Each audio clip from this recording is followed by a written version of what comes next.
Welcome to the Fleet Success Show. We are a podcast dedicated to talking about the fundamentals, standards, and best practices that empower today's fleets to achieve fleet success. Let's get into the show. All right, welcome back for another episode of the Fleet Success Show. I'm your host, Josh Turley, joined again today by Jeff Jenkins. Hey, y'all. My steady co-host. Today we want to talk about some really super fun, riveting topics. Anything going on in the news recently that we want to hit? Jeez. We best not answer that question just because of the political nature of everything that's in the news every day. Everything, man. I'll tell you what. So let's not talk about politics. Let's talk fleet because that's what we do on this show. Let's do it. So today's fun topic, we're going to talk more about PMs. We had a topic a couple weeks ago. It might have been a month now. I think 3 weeks ago. So there's been 2 other episodes since then. Yeah. But we talked a lot about PM checklists and the importance of having a really good structured checklist, and that it was inclusive, and that, you know, it was kind of a comprehensive way to make sure that you were applying standards to your PM process. One of the next things that we usually look at when we're talking about a good PM program is, you know, how often we're doing them. And are we doing them with enough frequency and enough thoroughness? Are we making sure that we're not over PMing? I think, you know, Grandpa saw a lot of that in his career was, you know, people were over PMing. They were doing them too often or under PMing. And it seemed like it was difficult for fleet managers to really figure out like how to dial that in and get it right. Well, you know, on our personal vehicles, you used to have those stickers. You'd go in and then they'd put up there, you know, your 3,000 or 5,000 miles difference, right, or the 3 months. So you'd have that gauge sitting up there and looking at it. Well, nowadays, like I don't even touch mine until my light flashes. It said you need an oil change. Yeah. Well, and you know, cars are getting smarter. Yep. Which, you know, it's something we're going to talk a little bit about is, you know, should you go off of like the oil life remaining percentage in the truck, you know, because I know all the Fords these days have that. Yep. A lot of them do that. We even get that through Geotab. It comes into our system as a PM meter. So you can actually flag your PMs based off of oil life remaining and things like that. You know, and how reliable is that as a meter? You know, I'll tell you a quick story on my truck, also a Ford F-150. Yep. And same thing. I kept looking at that, right? And, you know, the OEM will come out and tell you, like I've seen some say 5,000, some say 10. Yeah. Right. And I'm like, 10,000 between an oil change. That's crazy. That's awesome. That's incredible. Right. The retail shops would obviously tell you, oh no, we got to do 3,000 or 90 days, right? Like we need to get you in at least 4 times a year. We need you. That's how they generate income, right? So there's a bit of a conflict of interest there.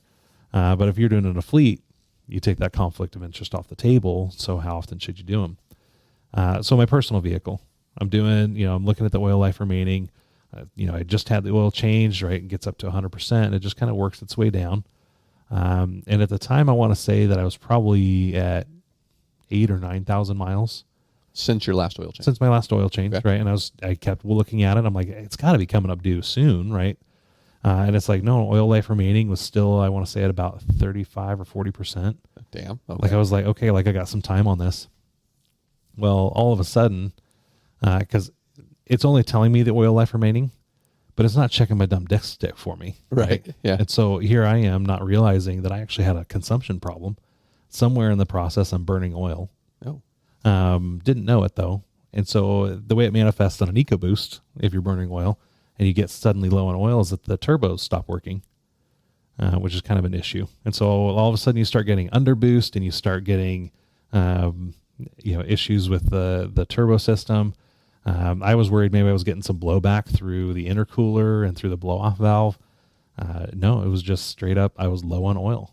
Huh. And so, I took it in, they looked at it. My first guy, like, he's like, well, I don't really know how to fix this. Cause he's like, the codes are throwing me all kinds of weird things.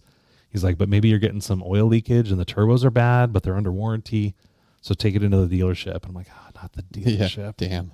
Like, it's not even the cost of the dealership anymore, man. Those guys just can't staff anybody. No. In our particular Ford, I love Peoria Ford. They're amazing, but it takes them. If I drop off my truck with them, A, they don't have a loaner program, and B, you're pretty much just without a vehicle for 2 weeks, right? Because you can't take your vehicle and like wait for an appointment. It's like, no, it's first come, first serve, and you have to leave your truck with us. And so like the last couple times I've had to drop it off there, it's been a week, maybe 2 weeks that it's sat down there at the shop, and I've just had to figure out how to get around without a second vehicle in the house. That's crazy. So driving the 12-passenger van around everywhere. So that was something that, was news to me, because I asked him, like, well, wait a minute, because the sensors have all been telling me that, I had 35-40% left on the oil life, and I should have been able to go another couple of thousand miles. He says, yeah, don't ever go off the sensors, especially out here in Arizona. I'm like, what's different about Arizona? I mean, yeah, it gets hot in the summer, but the whole engine runs, anywhere from 50 to 60 degrees hotter than our hottest day. Yeah. Right. They're usually running about 200 degrees. But on our hottest day, 115. Right. And so, he's like, oh no, we never go off of those. Right. So every 5,000 you need to come in. And he's like, but I still don't know where your oil consumption problem's coming from. So you need to come back in at 1,000 miles and we'll check it. And it's totally fine at 1,000 miles. So there was something else going on. Who knows? But interesting. But yeah, that was what the dealership told me, was don't use the oil life remaining percentage, which I thought doesn't that kind of defeat the whole system? Like, you wonder if that's their way of generating extra income, though, by telling you, no, 5,000 miles, be in here. It's a service department, right? Yeah. So just like any others, there could be a conflict of interest there. But I would love to hear from our listeners, if you're having success using the life remaining. How many of you, if you're using our system or another system that integrates with your telematics, are you using that as a driver for PMs? Just shoot us an email over at podcast@rtafleet.com. I'd love to hear from you on that. But that was my example of maybe the percentage isn't the right way to go. Yeah. I think it sounds like the right way. You want to use the analytics, let the machine figure out when it needs an oil change. But there's definitely some gaps. If it didn't know I was a quart and a half low. And actually, it might have been even more. I think he told me I was like almost 2 quarts low, and that thing doesn't take very much. So no, you were bone dry. Yeah, like it was definitely leaking out.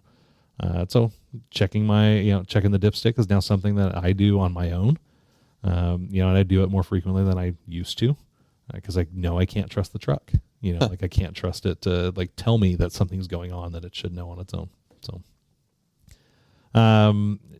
as we were looking at that, though, I started asking, well, what are the OEM guidelines, right? And I think that's probably the first thing I would start off. If I'm looking at how frequently should I be doing a PM on this vehicle, what does the OEM say?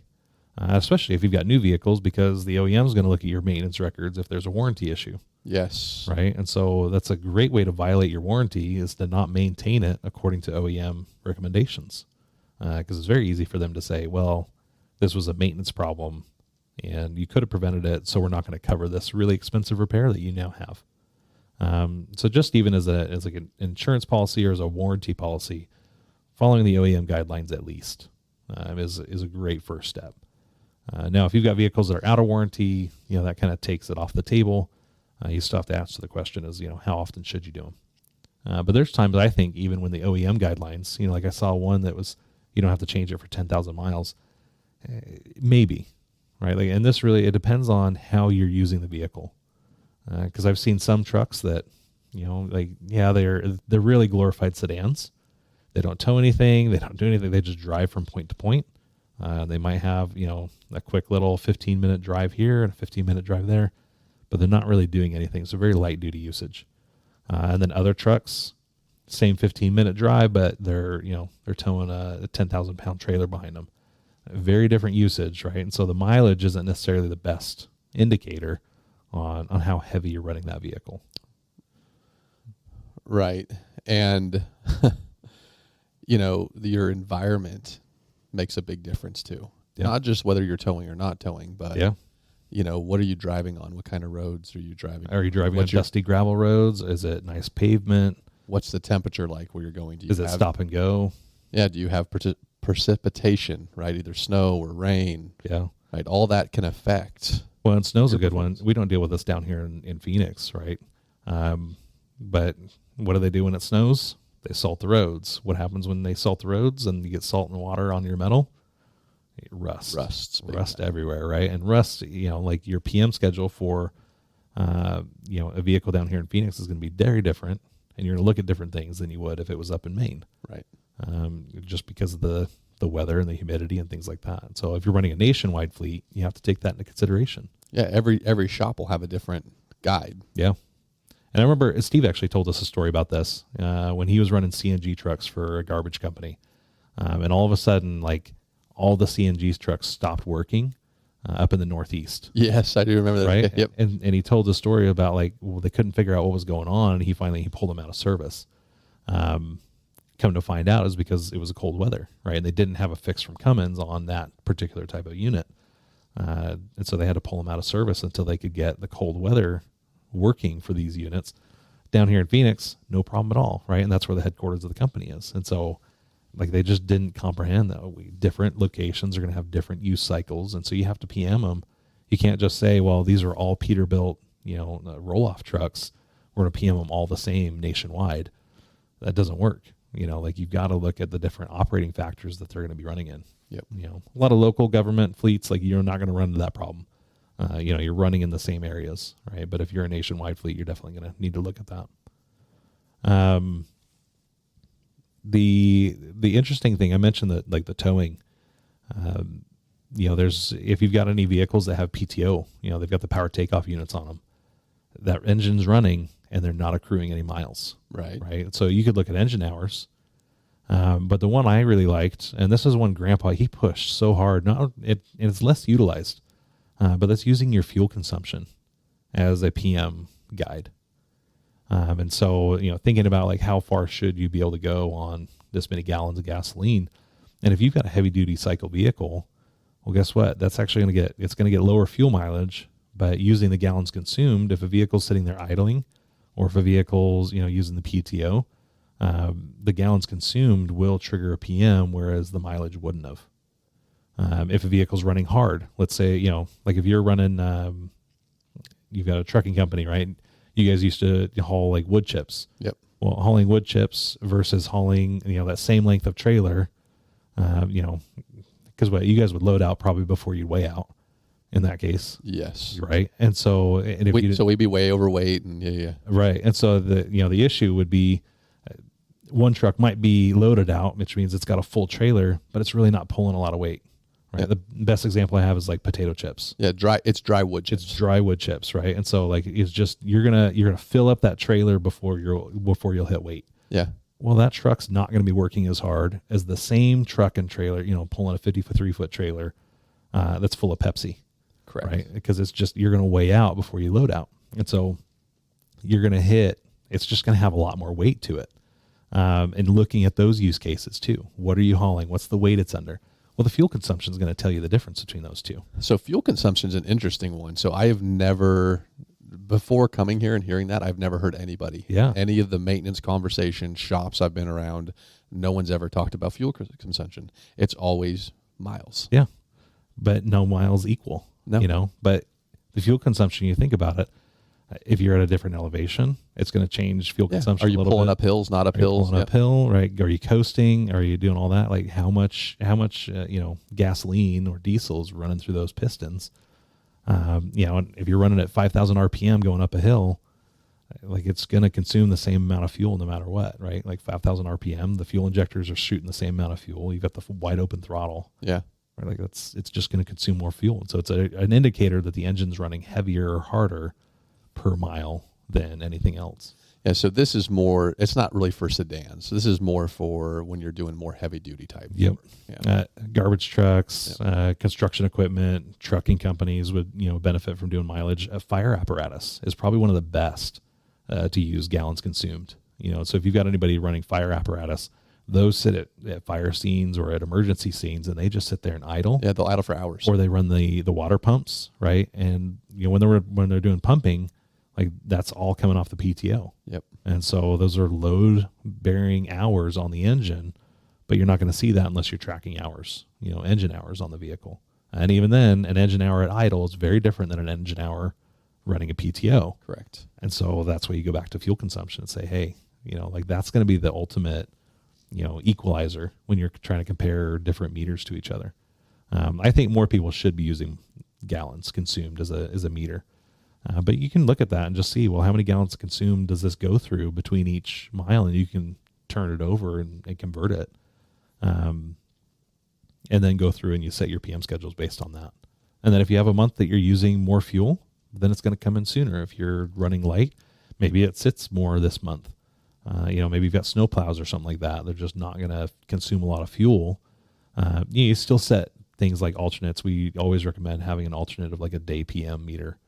So it hits 90 days or 120 days. You bring it in anyway. That's your default. Yep. Right. Because even if a vehicle sits, and we know this in Arizona, if a vehicle sits, like the tires can still dry rot. There's things that can happen to the vehicle even just sitting under the sun. Right. Mm-hmm. Weather, rain, snow, precipitation, but like there's just things that happen even when the engine's not running. Because there is more to PMing a vehicle than just lubricating the engine. It's the whole you got to vehicle. inspect it. Yeah. Yeah. It's greasing all the joints. It's, it's checking for things like steering wheel wobble. It's checking the interior and making sure the door locks work correctly. Right? Tires, brakes. You're in trucking. You're doing airlines. You're doing your fifth wheel. I mean, yes. And the engine has nothing to do with any of those components. Nope. Right. And so, but they all can cause problems down the road. Yeah. So you always want to make sure you at least have a calendar based element for those things. But then the engine hours, the engine gallons consumed would drive kind of your consumption based, your utilization based PM schedules. Yeah. So that's a good recommendation on that one. The other one I see a lot is, you see them all the time, salespeople coming in and trying to push, hey, send us your oil, we'll oil sample, we'll tell you if you need to do your PM. What's your experience been with doing oil sampling and predicting a failure? Yeah, so just a couple times. It hasn't been very often because the couple times that we did oil sampling, we didn't really get any conclusive results based off of it. Okay. Right. Because it's kind of, so it's the things that we've already talked about, right? It's the terrain you're in. It's how much weight you're pulling. It's hard. You don't know, in trucking at least, you don't know what the weight is that you're going to be hauling, right? You don't know and can't predict whether you're going to go through the hills of Tennessee or the plains of Kansas. Yep. Right. You just don't know and the driver impact, just how a driver actually operates the vehicle can take a toll on that. So it wasn't very effective just because there was no consistency in routes. There was no consistency in weight. There was no consistency in, sometimes, a lot of drivers stay in the same vehicle, the same truck. So that would stay the same. Right. But the other factors just seemed to skew it. So you couldn't get hey, based on the oil sampling, this is when we think how often you should be doing your PMs. Yeah. Well, and I've even seen people go to the total extreme, which is we oil sample every vehicle and we send them all out and they tell us like vehicle by vehicle. At some point, that's going to become cost prohibitive. And I think that's almost what I've heard is that, whatever the cost is for oil sampling, if we're doing it for all the vehicles, it's actually more efficient for us just to change the oil. Yes. Like the vehicle's already in the shop. Like it's just change the oil and oil's cheap enough that we don't need to sample it. Time and labor, right? Think about that. If it's a wash on cost, why are you even worrying about it? Yeah. So that's something, if you're looking at oil sampling, compare the cost versus the cost of just doing a regular PM. You might not be saving any money doing oil sampling. And then again, if you've got a really great deal and they're giving you good results, then you can use some of that. It's very much the same way that like the onboard computers are doing engine and oil life remediating. They can look at that and tell you, hey, you've got metal flakes in it, or, like you've got some major water issues in your oil. Give you more of a heads up of things that could be going wrong versus just, is it time to change your oil again? Yep. You mentioned something though, like about the driver and how the driver can really influence your usage on a vehicle. And I think in a case like you mentioned where the drivers are assigned to the vehicle, one of the things that I think is helpful is not just looking at a truck and saying, okay, well, here's our cost per maintenance mile on the truck, but then taking that driver data and saying, this driver, their overall cost per maintenance compared to another driver in the same exact situation, and you can actually use that as a coaching tool for the drivers, or maybe a way to incentivize it, gamify it, something, but like a corrective tool for the drivers to help, hey, like your lead foot is really costing the company a lot of money. Yeah. Like your truck alone, your CPM's 3 or 4 cents higher than the average for our fleet. And you're driving 80,000 miles a year. So you do the math on that. Yeah. And it's funny because like a lot of trucking companies will do the fuel consumption, right? They'll judge a driver by that, how much are you idling versus, what's your miles per gallon. But the cost per maintenance is interesting because a lot of them have gotten away from standards, right? Yeah. 16 speeds. They've gone straight to automatics, which has actually helped a lot of the maintenance cost improve, because some of that cost was associated with just, whether you were double clutching or, what I'm saying? Like you're downshifting, or you're doing something that is just going to put so much more strain on the engine that an automatic helps eliminate some of that. Yeah. But I bet you if a trucking company were to take that factor and look in, hey, what's my maintenance cost per driver? It would be eye-opening. Yeah. Like if you've got a small fleet, which drivers are always in the shop. It's easy to know. However, if you have thousands of vehicles and trucks out on the road, you just don't know what that cost is going to be.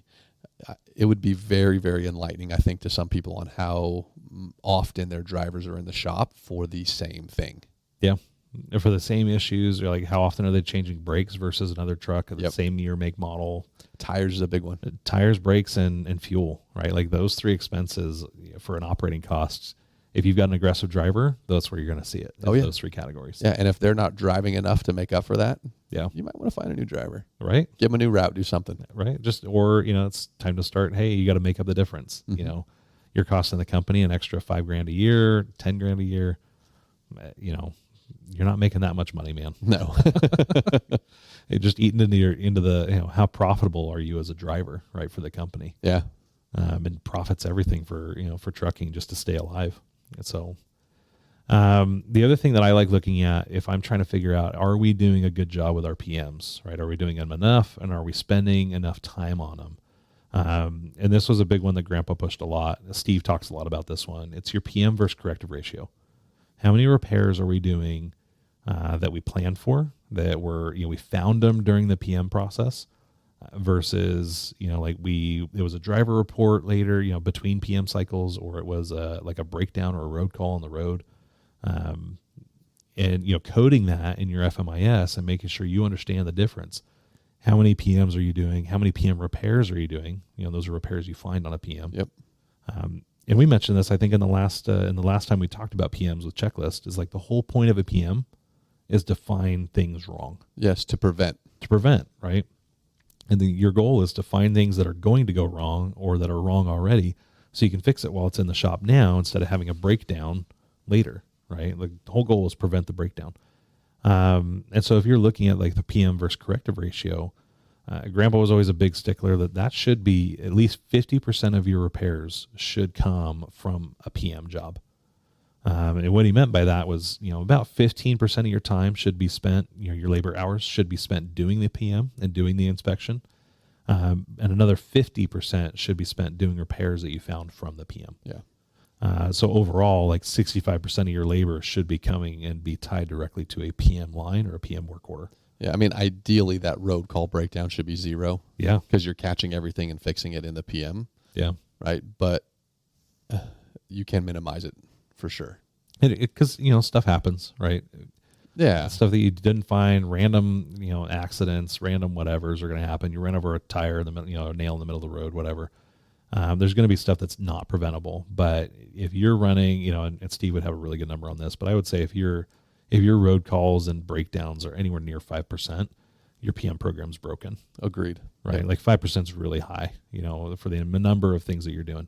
And so look at your ratios. How many things are you finding during a PM? How much time are you spending on those repairs? And if you're not hitting that at least 65%, Steve would argue 80, that 80% of your repairs should be scheduled versus unscheduled. If you're not hitting those kinds of numbers, you need to be doing, either you need to spend more time on your PMs, you need to train your technicians on finding things wrong versus just doing a lube oil filter. Or the third one is you need to step up the frequency. Like you're not doing them frequently enough. Yeah, we had an issue to where some of our techs were finding issues and saying, "Oh, well, that can wait till the next PM, so we're just going to push it out the door." Defer it, right? Right. We're totally, because it's not catastrophic at this point in time. It can last. It probably lasts. You know how often you get a breakdown off that same thing when you go ahead and you do the defer right to your next PM all the time. And now the cost is, you follow the, what do they call this? The inverse square rule, where basically every time that you have we didn't do it in the shop, it would have cost us $25 to replace that wheel bearing. And we were like, we can go another 5,000 miles. Yeah. Then it goes out, and then you have, the wheel bearing, breaks, right? Or you've got a ball joint that pops. And and now you've got a broken down truck. So you missed the load delivery deadline. You had to send out a tow truck, or maybe you just sent out a mechanic and they're going to fix it on the side of the road. But now the mechanic's got to drive, so you got to pay for the drive time. And so for that $25, for a ball joint, now you're spending hundreds, possibly 1,000, maybe $1,000, right? And so like it squares, and so they did the math, and it's like that $25 part then cost you $225, because 25 times 25, and then if that like breaks down when in the middle of their driving and they lose control of the vehicle, maybe it causes an accident, or like you've got and that's going to be an issue that. Because you now have a documented issue with your asset that you have neglected to fix. Especially on something like like a ball joint is probably a really bad example because it's a safety issue. But the issue they run into is that it starts really adding up, and you go from maybe $1,000 to $10,000, and then from 10 to $1 million, and then from $1 million up to 10 million for negligence and gross negligence. Yeah, and it's not just technicians saying we're going to defer to later. The driver's antsy to get back on the road. They need to make money. They got to deliver coming up, or someone's worried about what their downtime performance is and their compliance. So there's all these outside factors too. That's just not technicians saying we'll defer. It's like they're feeling the pressure. I see a lot of cities do that. Like it's like, hey, we've got downtime. We got to get that vehicle on the road. Yep. Police officer, like they're sitting in the waiting room, and that officer's on duty and can't answer any calls because their vehicle's in the shop, and they don't want to take the loaner. No one wants to take a loaner. Nobody wants to take the loaner. And so, like it just turns into this deal of, we're not spending enough time and doing the job when it needs to be done, and deferring. And so, like look at those miles between, look at how often, so we said what your percentage of labor hours is on corrective maintenance versus your PMs. But then also just look at the miles between road calls and breakdowns, right? How often do you go, and hopefully you're codifying your breakdowns and road calls in your work order system. What's the miles between that? What's the difference between the odometers? And measure that across your fleet. And if you've got vehicles that are coming in way too often, or they're having breakdowns, up the PM frequency. Yeah. Bring them in more often. That's a really key metric. I think a lot of people ignore that one, right? Is miles between breakdowns, miles between road calls. But it's a good insight into, if your PM program is really as effective as you think it is. So, the other thing that you can do, if you want to spread out the life of your PMs, maybe you only want to bring it in every 10,000 miles. Great. Don't be like me and not check your dipstick, right? Have your mechanic, or not your technicians, your drivers, have them be a part of the PM process. Their DVIRs should be a key part of your PMs. Yes. So that way, if they do find anything during a DVIR, it's not necessarily a PM at that point, but you're preventing a breakdown still, right? You can go address it before it becomes a really big issue. If they're not doing their DVIRs, or they're pencil whipping them, or they're not being thorough, that rule of squares comes in, and all of a sudden you've got a really expensive repair instead of a cheap one. Because you're not going to catch everything during a PM. But if you have your drivers doing DVIRs, that's a backstop, right? It's a safety net for the PM program. Yeah, it's funny because something that's so simple takes 10, 15 minutes. Most people don't even touch it. No, and it could save you, tens of millions of dollars in some cases. Mm-hmm. But it's one of those things that, in cybersecurity, we talk about security by layers, right? And it's the same thing with PMs, right? It's just security by layers. It's preventative by layers. And the more layers you can add in there, the less likely you are to have a catastrophic incident. Yes. So, any last thoughts? I don't. That was actually pretty comprehensive. Yeah. So hopefully you guys got something out of that. PMs are obviously a big topic around here. We focus a lot on maintenance. It's one of the best ways to reduce your costs and increase your bottom line. Just taking care of the equipment, and scheduling and doing repairs while you have the vehicle down already, as much as you can make that. That's a huge efficiency gain. Yeah. And make sure you've got your own goal for what your compliance is on your PMs. Yeah. And that you're holding yourself accountable. Right. I mean, if your compliance is in the low teens or under 50% or under 80%, you got some work to do. And I'm assuming your PM versus corrective. Yeah. Yeah. I'm assuming your costs are going to be out of control. This is the easiest way to reduce costs in a fleet. Yep. I think, what did Grandpa say? For every 1 hour of PM, you can save anywhere from 3 to 8 hours of corrective labor down the road. that sounds about It's right. just crazy statistic to me. I mean, 3 to 8 is obviously a big range. I think he was hedging his bet a little bit with that one. Well, but you got to count the time that someone's going to come help you, right? Exactly. That's added in there. So Yeah. you've got a couple hours down. The drive time, and then if there's a tow cost or any of that, right? Like it can definitely save a lot of money if you just add a little bit of time to your PMs and do a little bit more thorough of a job and make those checklists, like we talked about the checklists, have that reflect and reinforce your PM program. Yep. So that it's as thorough as it needs to be. So that's going to do it for us today on PMs and how often you should do them. Hopefully you got something out of that. We've got the Fleet Success Summit coming up. We're going to hear from people like Don Osterberg talking about safety, talking about, preventing and risk management. This is a huge part of that. We've got Tim Ammon, who we just heard from last week. We've got some just awesome people coming in to talk to us about these types of things. And we had some great conversations so far with these guys on the podcast. Yeah. So if you like what you've heard from them, come to the Fleet Success Summit. It's just a teaser. It's a taste. We're talking to them to 15 minutes where you're going to be able to get an hour of just knowledge dropped on you in ways that you can improve. Yep. So head out to fleetsuccesssummit.com. They've got the dates, the location if you want to register for the hotel, register for the event. We'd love to see you there. Again, that's fleetsuccesssummit.com. Otherwise, any comments, questions, we'd love to hear from you. Podcast at rtafleet.com. And that's going to do it for us. Until next time. See you guys.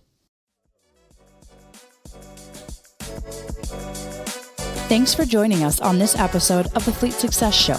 If you like the show, we'd appreciate your 5-star review. Be sure to subscribe anywhere you listen to podcasts and come hang out with us on social media at Fleet Success. See you next time.